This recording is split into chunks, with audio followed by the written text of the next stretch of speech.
Thank you, everyone, for joining us today. I am Amani Freeman. I'm the exhibitions manager for the Maryland Federation of Art. And we're here today for the Voices of Our Ancestors 2024 Virtual Award Ceremony. I'm joined here today by our gallery assistant, Ms. Juliana Oakes. She's running point from Circle Gallery. Ms. Mertis Bedola, she's representing Gallery Mertis. And Elisa and Leisha Clark, they are representing the Black Art Today Foundation.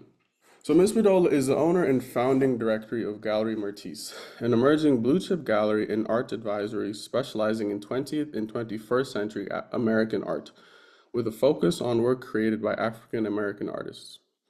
Bedola she possesses over 30 years of experience as a curator, gallerist, and art consultant.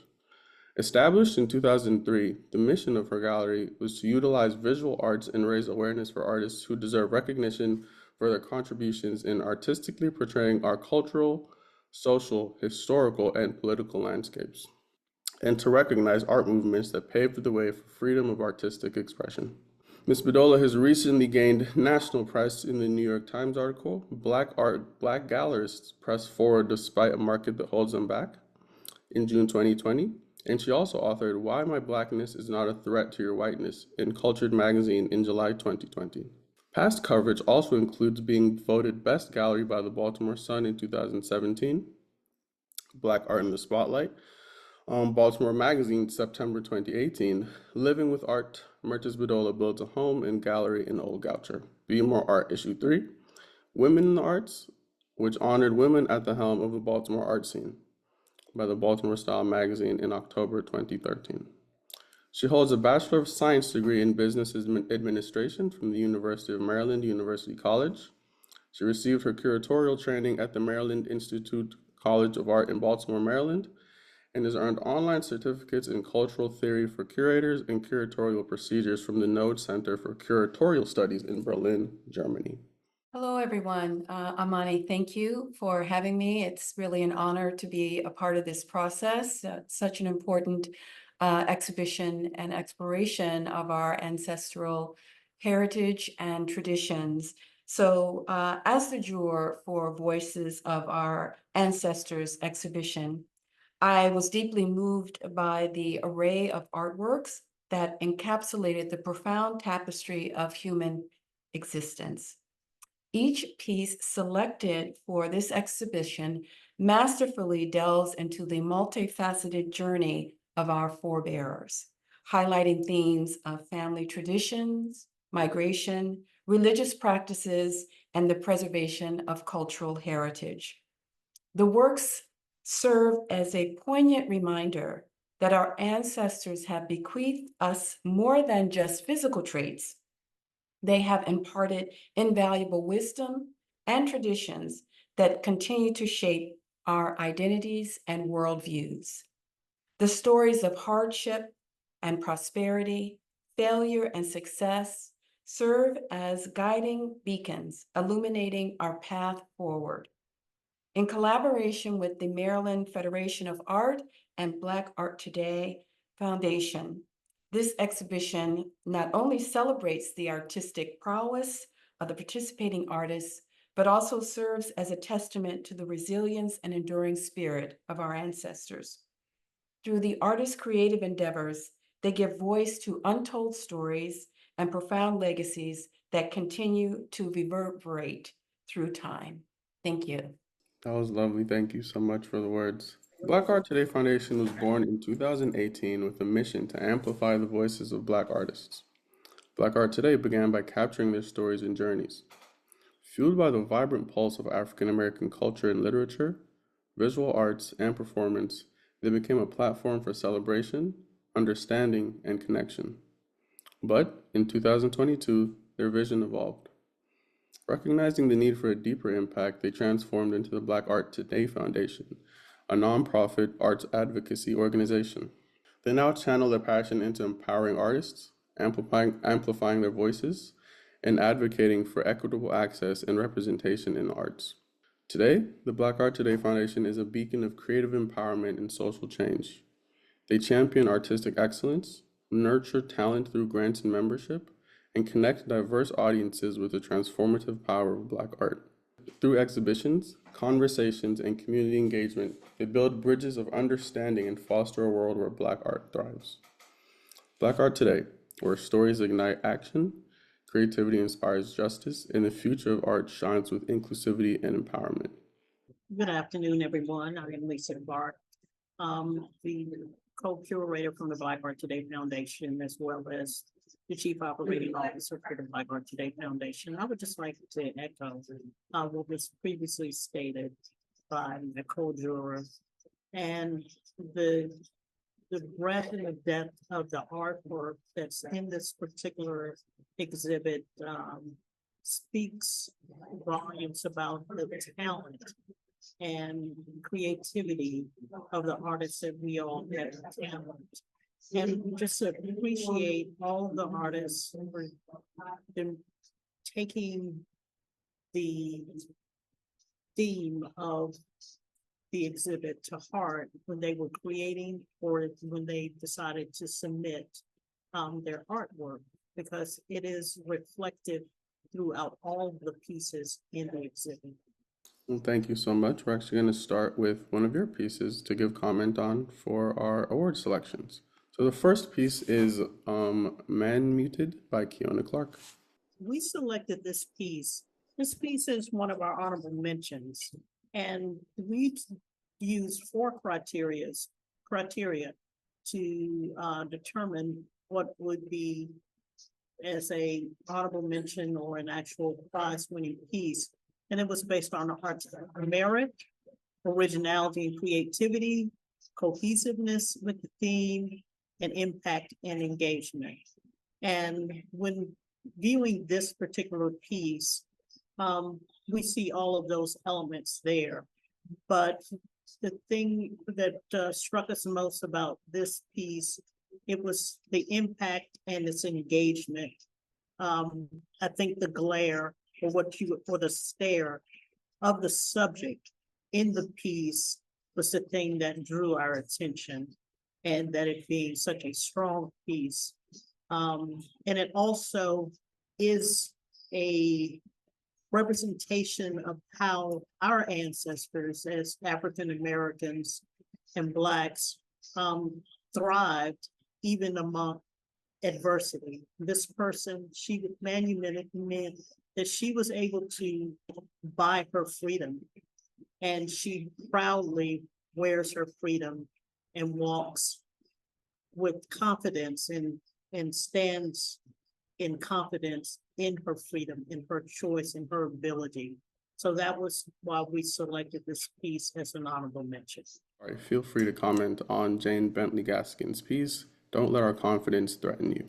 Yes, thank you. I was so pleased to hear that the Black Art Today Foundation used this very same criteria that I in determining what would be included in the exhibition. And the alignment is just so beautiful because we were looking for, the execution, powerful imagery, and compelling stories.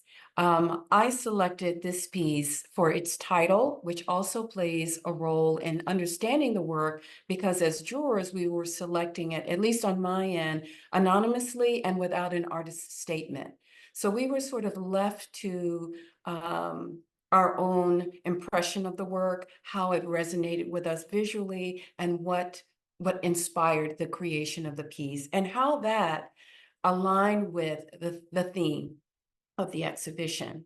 So for me, I looked at the materials, and this is a lino cut, which that technique and process in terms of printmaking is very difficult.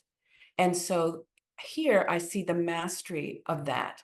This artist has obviously mastered the technique of a linoleum cut, which is basically you are creating the image in the reverse. So when the ink hits the paper, you see it, the image as we're viewing it now. I also looked at the interaction between the two subjects. We have a male and female subjects here that are in this beautiful circle, perhaps a bubble of protection. We have them facing one another, which to me conveys perhaps a relationship or a loving relationship between the two. They are surrounded by nature. We have the foliage, which we we're left to surmise much here because we, again, don't have the artist putting the work into context. So we are left to contextualize it ourselves. So I am imagining with this and nature being a part of our need and so critical to our existence, that was also perhaps one of the reasons why they are surrounded by nature, speaking to our humanity. Another thing that I really loved about this piece is that both subjects, their heads are covered. And the gentleman in what may or may not be a do-rag, looking at it contemporarily, and the woman perhaps wearing a hijab.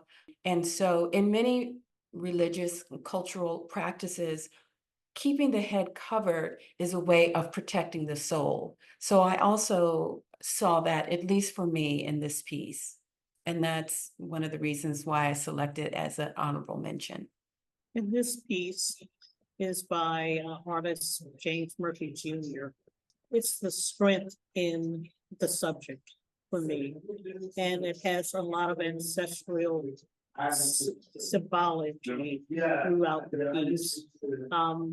If you look at the cloth that is around the gentleman's face, he has the different African symbols, as well as if you look closely at his hair, that it's just the full strength of the man that's being portrayed here. And often I look at it because oftentimes men of color are not portrayed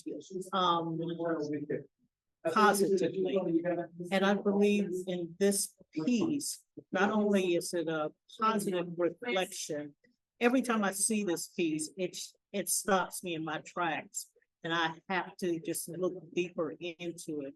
But I think when it comes down, and I think this was a big part for impact engagement, I believe it is a piece that when you see it, you can't just walk by it and without delving into it and wanting to know more about the subject.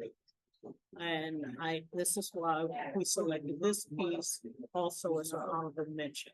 So for my grandmother's garden, and my grandmother holds a dear place in my heart, I love this piece for paying homage to this heartfelt and loving relationship between the granddaughter and the grandmother. I saw it as a piece that is conveying to us that was the garden may have played an important role in the relationship between the two of them. Food, as we know, and the traditions around food are where our most loving memories tend to be born. And I see this as, a beautiful way in which this young woman has preserved that.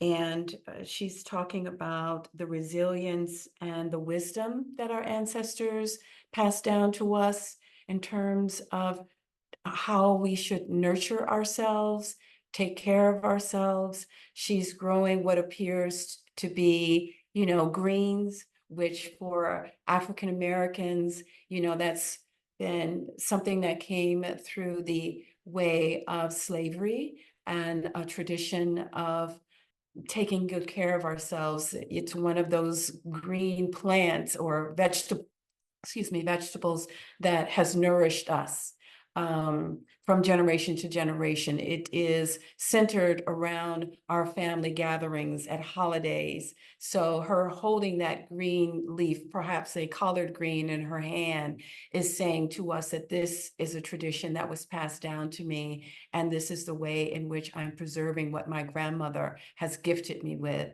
Her drawing of her grandmother in the background of the piece, the way in which she's beautifully rendered her face and her outward gaze, in which she's sort of looking over her shoulder, and we may surmise that she is looking at the granddaughter. I love the fact that the granddaughter is at the forefront of this piece, which is collage, so it looks like she's actually used perhaps a pair of overalls or jeans in it. Maybe that was worn when she and her grandmother were working in the garden together. I see at the bottom of the piece what appears to be perhaps photographs of maybe treasured moments, or at least drawings of treasured moments that the two of them may have shared. So I see in this piece moments that have been captured, beautiful memories, holding those as moments that they have both enjoyed, and also for us to think about and reflect on the moments that we may have shared with our grandparents. In this piece, The Sisters Bond by artist Luther Wright, we were, what struck us about this piece was the originality and creativity. If you look very closely into this piece, you will see these are upcycled lottery tickets. And they are also even into the fabric of the two subjects. I like the fact that from an artistic merit standpoint, using a more grayscale, monochromatic for the skin tones, but this exchange between the two sisters is something that is very prevalent and passed down throughout the African American tradition of braiding hair. The reason why this particular piece was selected, because not only for the originality and creativity, it's this cohesiveness with the theme. We selected this piece again because of its originality and creativity with the uses and upcycle of the lottery tickets. So this photograph, Gratitude, the Prayer, I was really captivated by this image for many reasons. It speaks to our religious and spiritual practices, often ones that are passed down through the generations. I was captivated by the background, which appears to be in Spanish, and I speak a little bit of Spanish, where the photographer has captured on the wall words of gratitude for various family members. I see hermano, which is brother, and so throughout he is paying and recognizing, which I'm making assumptions here, various members of his family. The subject in the piece has been captured in a moment of solace, prayer, perhaps contemplation. He could be grieving. His elbows are resting on what appears to be a church pew. So we can conclude perhaps that he is sitting in a church, or just a place, a quiet place. And so I thought a lot about what has been passed down to me in terms of religious practice, which is a very diverse, and the dichotomy is my father converted to Islam, my mother maintained her Christian religion. So, and I ended up somewhere in the middle in terms of my spiritual practice. So, and then there are those who don't subscribe to any, but we may, as an alternative, go just to a moment of meditation and just a quiet moment of of stillness. And so I thought that this photograph just spoke to all of those things. And I love that it's in black and white. I think that the photographer's decision to do that made it even more powerful. I think in color, it would have resonated differently, but the black and white gives it a quieter presence. And I think given the title and the way in which the subject is posed, I think it's a beautiful composition, and it's one of the reasons that I selected it. And this piece is by Dr. Yamoja Smalls, and it's called Their Arms Around Us. It is a multimedia piece. It is a very striking piece. We looked at it from originality and creativity. That was a very strong point for us when selecting this piece. It also supported the cohesiveness with the theme, the voices of our ancestors. Definitely impact and engagement were the things that we took in consideration when selecting this piece. As you can see, it's several generations of people, and they're encircled. The younger generation when viewing this, it looks like a grandmother, maybe a grandfather there, in the upper portion, and they have their arms around them, and there's also a heart there. It's a very striking piece, and it just pulls you in, and you have to continue to look at it. And as you do that, you will see more and more pieces or elements of this piece that you initially, at first glance, you would not recognize. And it's just, we've seen her work before, Dr. Small's work before, and her pieces are always engaging, and it looks at the complexities of humanity and the relationships that we form, be formal and informal relationships, and how all of those relationships form us as individuals. And this piece just speaks of the influences of our ancestors and the things that we carry with us and pass on to the next generation. So this is why this piece was selected for a second place. So with this piece, A Memory, Family First, I was just so happy to see it, because here we have depicted this wonderful moment shared by family members who have come together, again, as with Grandmother's Garden, that food is at the core of what binds them. And so everyone's face, they're very happy. It was rendered in charcoal, which, as the photograph, really kind of softens the moment, makes it a little bit, well, for me, tender.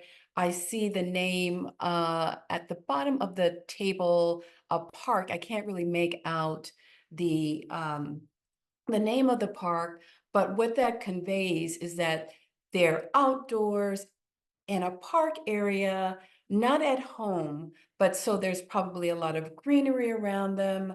And these little girls, it appears that they're all girls in the drawing, they've probably come to this park and run around and had a grand time, so it's that unity, the food that binds them.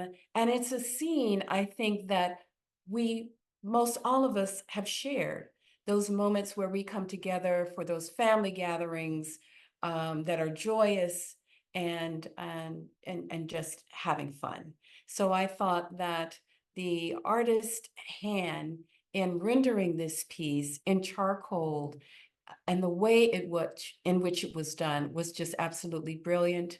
I love the expressions on the children's faces. Probably, if I had to guess, it was rendered using a photograph, as part of what, it was drawn from, and as opposed to having it done, having everyone sit still the moment of the picnic. So, but being able to interpret that piece of that photograph and that moment in this charcoal, I thought was just very skillfully rendered. And I just appreciated looking into those faces and even contemplating it again. I think a lot of the way in which I view the work is from my own personal lens. And it just reminded me of the wonderful family gatherings that I've had. Another reason why this piece resonated with me so strongly is because it is a counter narrative to many of the negative stereotypes that are in the media today and the things that we hear about in terms of the dysfunction of the Black family. Here, this family, like most, we're not perfect, but there are moments when we can come together and just be joyful with one another. And that's something else that really resonated with me about this piece. This piece is by artist Karen Y. Buster. It's Abina, and it is a copper rendering. And Abina is a name given to a young girl that is born on Tuesday. And for this piece, we selected for its skill. This is an amazing piece that takes a lot of technical skill to do. We're familiar with the technique that the artist uses for this. She comes in from the back of the copper, so the piece is raised. And it is a very intricate rendering of different geometrical shapes that created this piece. And it also ties us back to our ancestral heritage as African Americans. And we just were very impressed by the overall technique and how it tied into the theme of Voices of Our Ancestors. And so this is why we selected this piece. So I had 2 second place winners because I was really torn. I mean, there were so many brilliant pieces that were submitted for this exhibition. And one of the reasons I selected the one prior to, the one others seen at the family gathering, and this one actually was for me to juxtapose the two. And I don't know how the show has been hung, but I thought it would be really lovely if these pieces were hung together, because here we have a white family sharing a meal around a table in very much the same way as we saw those young girls in the park. This one is called Saturday in the Park. So again, we have a park scene, we have the familiar bond happening around food, conversation, building these beautiful memories that these young people will then hopefully pass down that tradition of gathering outdoors, spending time together as a family. This piece, and I love printmaking, although I am not an artist, but I understand the complexity in printmaking. So this intaglio etching print is another complicated process when it comes to art making. And I thought that, and knowing the complexity and the challenges that this technique holds, I loved the way the artist was able to render out of that material the shape of the subjects, the light and the contrast between the dark and areas and the light areas, in order for us to see the families, the way the folds were captured in their clothes, the tree stumps, the tree barks, so I just thought, wow, this is a really beautiful piece. And also the way in which it's in beautiful conversation with the one prior, with the family gathering of the Black children in the park. So both of these pieces for me, again, are talking about how those family traditions are preserved, how they are passed on, and how meaningful they are despite race, and also the important role that food plays in preserving those traditions. And this piece is our first place selection by artist Marilyn Gates Davis. It's called Breakthrough.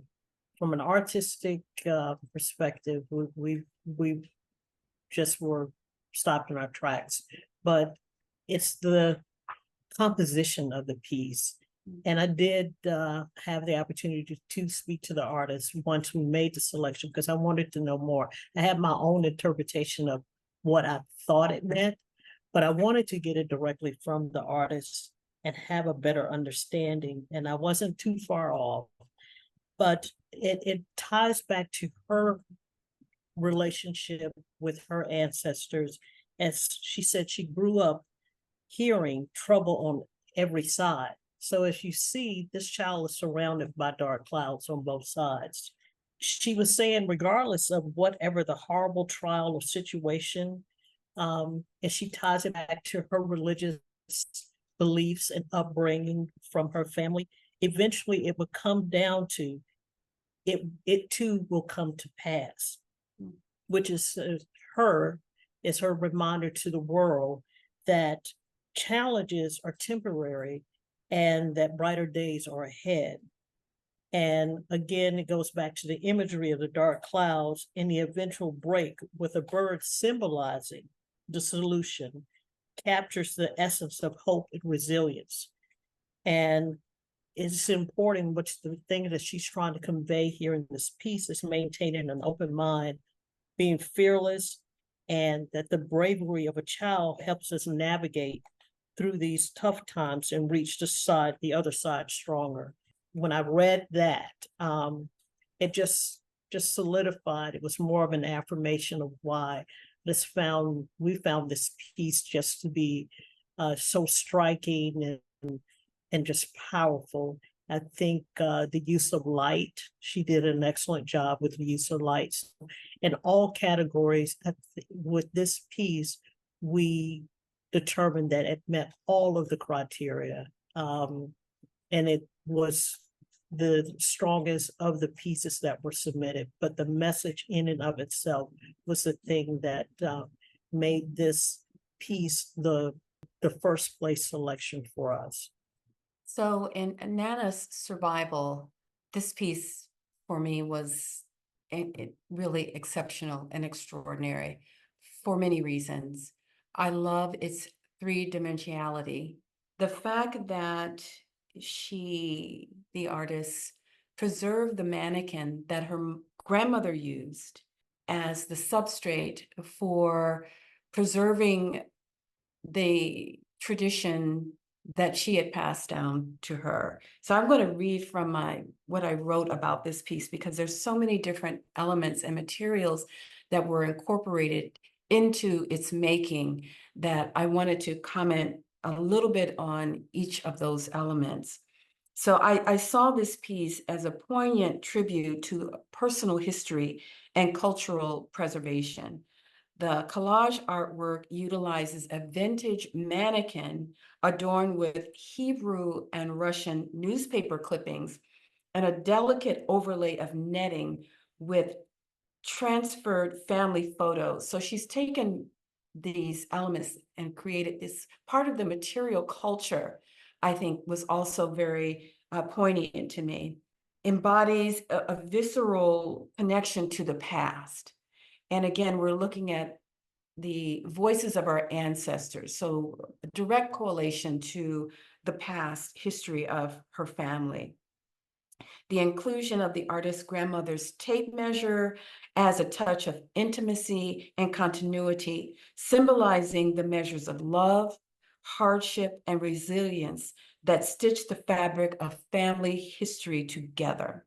The piece's utilization of newspapers in different languages speaks to a narrative of migration and integration, while the family photos transferred onto netting suggest fragility and enduring strength of those bonds over time. Nana's survival is not just a visual representation, it is an emotional archives, inviting viewers to reflect on their own lineages and the collective memories that shape our identity. It is a testament to the enduring spirit of our ancestors and their lasting impact on our lives, beautifully aligned with the exhibition's theme of honoring and preserving the voices and stories of those who came before us. Okay, lovely. Thank you so much, Ms. Bedola and Ms. Clark. All your insight, your notes, just information on why you chose the pieces and what wins. That was really very insightful. I just want to thank you all for the work that you've done thus far. So now we're going to invite artists. If you're here and you want to ask any questions, if you want an award and you want to make a comment or just talk to the curators. Clearly, they're very knowledgeable and they're willing to give you some insight. So now is the time. I can just start off because I know that we have a message from Hope and Faith. If they want to unmute and say it themselves, they can. But if not, I can go ahead and read it for you guys. The message is as follows, and it's thank you for including us. We're two artists, twin artist collective, Hope and Faith, and it's referring to their piece, Grandma's Garden. So the main figure is their aunt, and the drawing is of their late mother. Their grandmother's obituary sits in the windowsill as each of these women watch over them. So, thank you for some insight into your piece, Hope and Faith. I have a question for them, if I may. So, because I would love to hear from the two of you, what motivated you to create this piece? Why you felt it necessary? What was the impulse? Why were you driven to honor them, the women in your life, the lives of you said it was your aunt and your mother. So why did you choose to honor them in this way? And what role did the garden play in their lives and perhaps their relationship? And then and why did you name it My Grandmother's Garden? We recently had our first Baltimore solo exhibition called Watch Your Step that opened last fall and closed earlier this year. And it was about similar themes in this exhibition. Watch Your Step, meaning to watch the things that you do, things that you say, and how we kind of create our lives currently, and being knowledgeable of how our ancestors have brought us to where we are now, giving us certain tools like cooking and community and being of service. So this piece was our centerpiece, and we wanted it to honor the matriarchs that we hold very dear to us. Our grandmother is the one, like you said, had this garden in her home in Northeast DC, and she like fed the community. She had 11 kids. She fed all of them too. And she passed that down to our mom, and our mom was disabled. So when that happened, she taught us how to cook. Yeah, and we eventually like were curating family dinners and like catering them at like 7, 8 years old up until now. Cooking large spreads of the baked mac and cheese and the candied yam, all the things, greens. So that's what our mother gave to us, what she got from her mother. And our mother passed when we were 17. And so that kind of left our auntie, who was the main figure, who's like our closest oracle connecting us to that past of our grandmother. And she throws down the greens all the time. I tried to do like, I'm like up there, but I can never beat her. She has that torch. Like there's nothing better than a mommy doing greens. Yeah. So when our aunt makes greens, like she's like that immediate connection to this bloodline of service, right, and of cooking soul food and with the heart. And that is what is embodied in this piece and what is passed down to us as community members, organizers, and artists who create these experiences and exhibitions that center community and that has food involved that we cook, and that has these pieces like this that relate back to how our ancestors bring us to where we are today. Yeah, and not to take up your time, but just to wrap up, it's called My Grandma's Garden to not only express that garden, but the little photos are, us and our brother and our cousin, who are like the offspring, those like carrying that torch of service and cooking and community and just being of spirit and love. So yeah, her garden continues to grow. Like that's us growing into what we're doing now here. I love that. I love that. Oh, wow. So the title is not only, it's sort of a metaphor also, right? For the way in which the food and the garden has played such a critical role in your lives and the community and family relationships that you've built through food and nurturing everyone around you. So I love knowing that. Thank you for sharing that. I do have a question. I have a question for Dr. Yamoja Smalls. If she could talk about her piece a little bit. Hi. First, what an honor to be with the group of amazing, talented artists, and thank you all in selecting my piece for one of the awards. Again, just an honor to be around amongst all of these amazing pieces. Truly, truly great work, really honoring our ancestors. This piece is as you mentioned, mixed media. I'm still learning on how to talk about my art, but it really is multifaceted in that there are lots of layers to it. And I really wanted to create something that spoke to the idea of ancestors upon ancestors upon ancestors wrapped around all of us, not just the young couple that you have centered in the middle. And I try to represent young love, love kind of represented in two, kind of a masculine, feminine love. If you look at the hearts that are in there, one, again, you can appreciate it more in person because this is all wood and beads and all kinds of stuff layered in it. But one is more of an anatomical heart. One is more of a more commercialized Valentine heart. But in the midst of this love being formulated, and again, Black and brown love, you have it surrounded by, and I try to represent ancestors in that you see a symbolic halo around older individuals, arms wrapped around, and it to me just feels like they're surrounded and nurtured and supported and scaffolded, which for me is everything about the way that I move in my art. That there are lots of layers, things that we don't see, because each of those pieces is kind of raised. Some are lower, some are higher, but then surrounded in some form of peace. There's a bird that kind of shows up in a lot of my work, and that's supposed to represent like the Holy Spirit, but just that in the midst of all of these layers and history and imperfection, that the spirit still is present and kind of circling around. I think the one thing that I thought a lot about in creating this piece is just the fact that there's a lot of sanding, there's splintering, there's gluing, trying to put pieces together that don't necessarily go together, like plastic glued to wood. You have to use a certain kind of glue for that.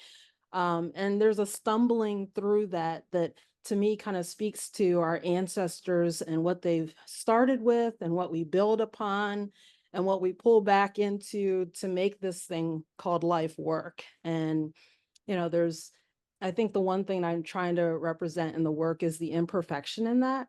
So again, just really appreciate the opportunity to explore another way to honor ancestors, my ancestors, and almost enjoy it in a worshipful kind of meditative building process. I would just want to thank you too as well for selecting me and for me being a part of this particular event itself. It's so strong being around powerful women, and that's like a very big thing for me. The piece that was chosen is Abana, and it does mean born on a Tuesday. It came from my travel to both Senegal and in Ghana, and it was a reflection on the tribal markings that are on the bodies and faces of spiritual people. With seeing how it's done, the markings are carved with just one utensil, as it's just as it is being cut into the skin, with this one utensil to do a lot of repetition. I love repetition in my work, and I identified with what I was seeing and wanted to be able to put that into what I did.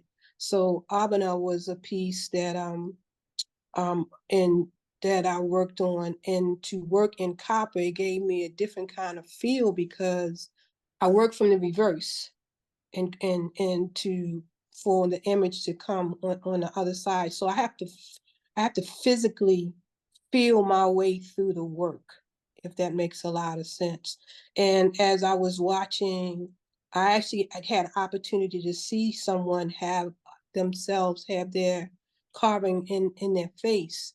And, you know, you would think that it would hurt, but I think it was more of a thing in terms of seeing how proud the person was to be having this done just popped out. So that's how I came up with Abana. I too it is come from my naming ceremony because I have been born on a Tuesday as well. I'm excited and thank you again. And thank you so much for your comments on your work and your process. It really shines a light onto kind of the reasoning for why you did what you did. So thank you so much for that. Just of the jurors, because this, just seeing all of the amazing work, again, all of it's incredible. I don't know how anybody makes a decision between one versus, selecting one or two out of any of this kind of amazing work. I keep saying it because it's like they're all strikingly different and uniquely done and masterfully done. So how does any one of these rise to the fact that you say that it deserves award? If you could speak a little bit to that. I know specifically there's a title to it. This is about our ancestors. So can you expand a little bit on how you arrived at your final selections? For us, we look at the whole body of work. That was the first thing. So you just look at everything and you lay it out and you pull back, you go back to those 4 criteria that we use. And I think we use the same criteria: the artistic merit, originality and creativity, cohesiveness with the theme, and impact and engagement. So we go through our first round of selections. So we just look at it as a whole. Okay, that's fine. And everything, if it was there, it had merit and it met all of the criteria, but then there was this second and third and fourth round of narrowing down those selections. And then it became, well, does this have more weight in this particular category than the other pieces that we selected in this category? So for us, it was a process of elimination. And it was very difficult. And we came up with the 2 second prizes as well, the third prize and then the first prize. But it was very difficult. There was a very little margin between, I will just tell you this, very little margin between second and first prize. And the first prize, the weight for us was in the impact and the engagement. It was just like that piece from the very beginning when we saw it, it just stood out. It was just like, for me, it was enthralling. I wanted to know more behind it. It just spoke to me on a different level. Not saying that the other pieces didn't, but that particular piece did. And that was our process. It was iterative. We're going to look at everybody, level the playing field, and then just start seeing where things became different in those individual categories. It honestly took weeks because we actually made a selection and then changed our minds and went back and re-evaluated again. And that's how we ended up in our process. That's so funny. Well, for me, and what's funny is that I did the same thing at the end. I made my original selection and then went back, reviewed, and made a lot of changes. But my selection was made in isolation. I did not have a team of individuals to be in conversation with about the selection of the artwork. And so the theme of the exhibition became really critical in my selection. I was looking for not only works that reflected the artist's personal experience, because I think that those are the most compelling works. I was also looking for one that the audience would somehow either connect to or be inquisitive about. And that is allowing for moments of reflection and also moments of to learn about someone else's culture, experience, and and then where the two intersect. Like as an African American woman looking at the intaglio print of the family around the picnic table at the park. Again, that was a white family, but those are moments that reflect what my family experiences have been. So I was also looking for that because what that conveys is how we are more alike than we are different. And so I think part of the takeaway, and that was also part of what I wanted people to be able to reflect on what they experienced what during the exhibition and then what those takeaways are. And part of that is one, either having learned something new, or two, how we are connected that through that human experience, human existence. And so it speaks to our humanity and how those traditions often align with one another.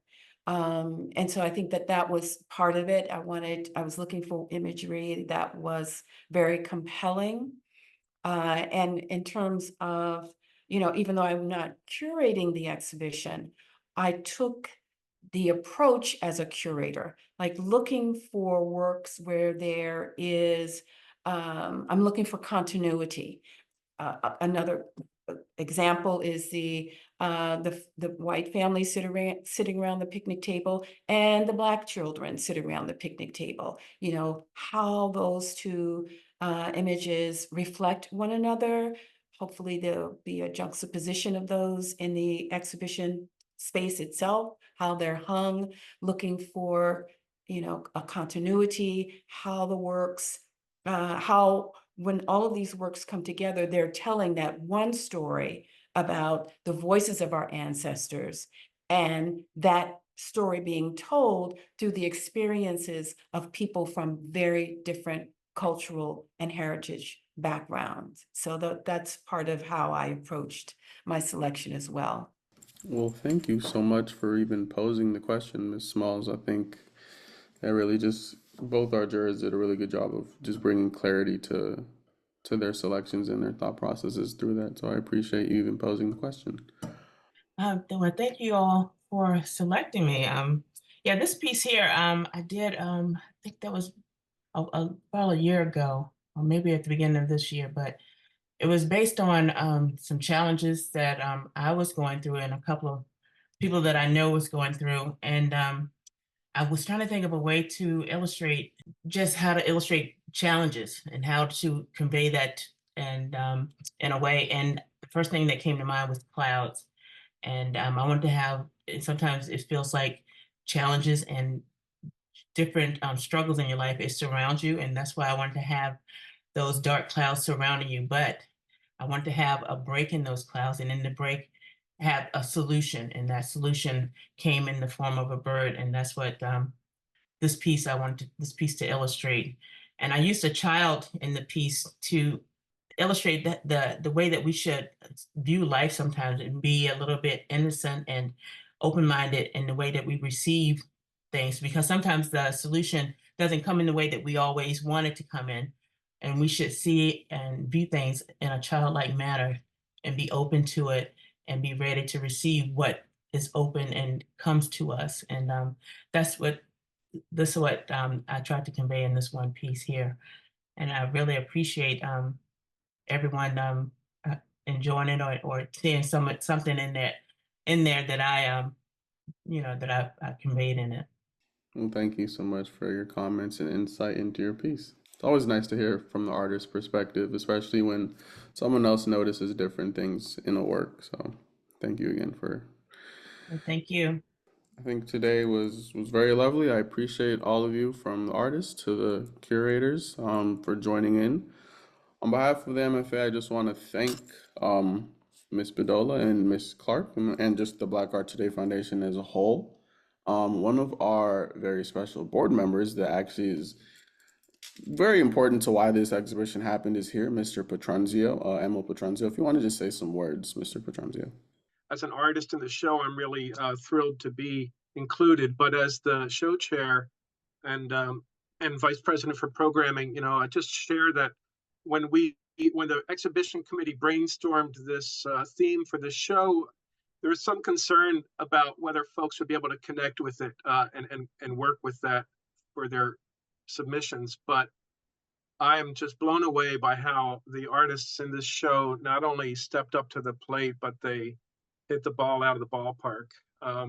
And really touched to see these works. There's one of my personal favorites in this show is I think it's Mr. Davis. The We Ain't Never Really Gone. The couple, the spirits dancing in the city street, and that the title of that work I think really applies to this whole exhibition. The artists have shown that the folks who have had an influence on them, whether it's through family or community, they ain't really gone. They're present in this exhibition. And so thanks to the artists for stepping up and to the jurors for curating a wonderful show. I know your job was not easy because you had to make some tough calls on what, the 60 works that we could fit into this show.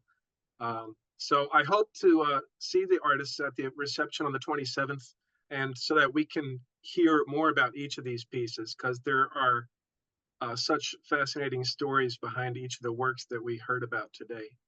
Yeah, no, I think just to reiterate, Mr. Petronzio's point, the artists really did step up. One of the things we wanted is for people to tell their story through art, and I think that one walk around the gallery and you'll be able to tell that people really did. And just the vastness of the works and how they told the story, I think really makes it a very complete show. So yeah, like you said, if you can come to the reception on the 27th, it's July 27th. It's a Saturday from 4 to 6 at Circle Gallery. Please do bring a friend, bring a couple friends. It's always nice to just connect to other artists and talk about, your work, and you learn some things that you otherwise wouldn't have. But just want to thank everyone from the jurors to the artists to the just attendees. Thank you so much for joining today. Congratulations to everyone. Thank you to everyone who even submitted. And I hope that you all have a great rest of your Sunday, and take care.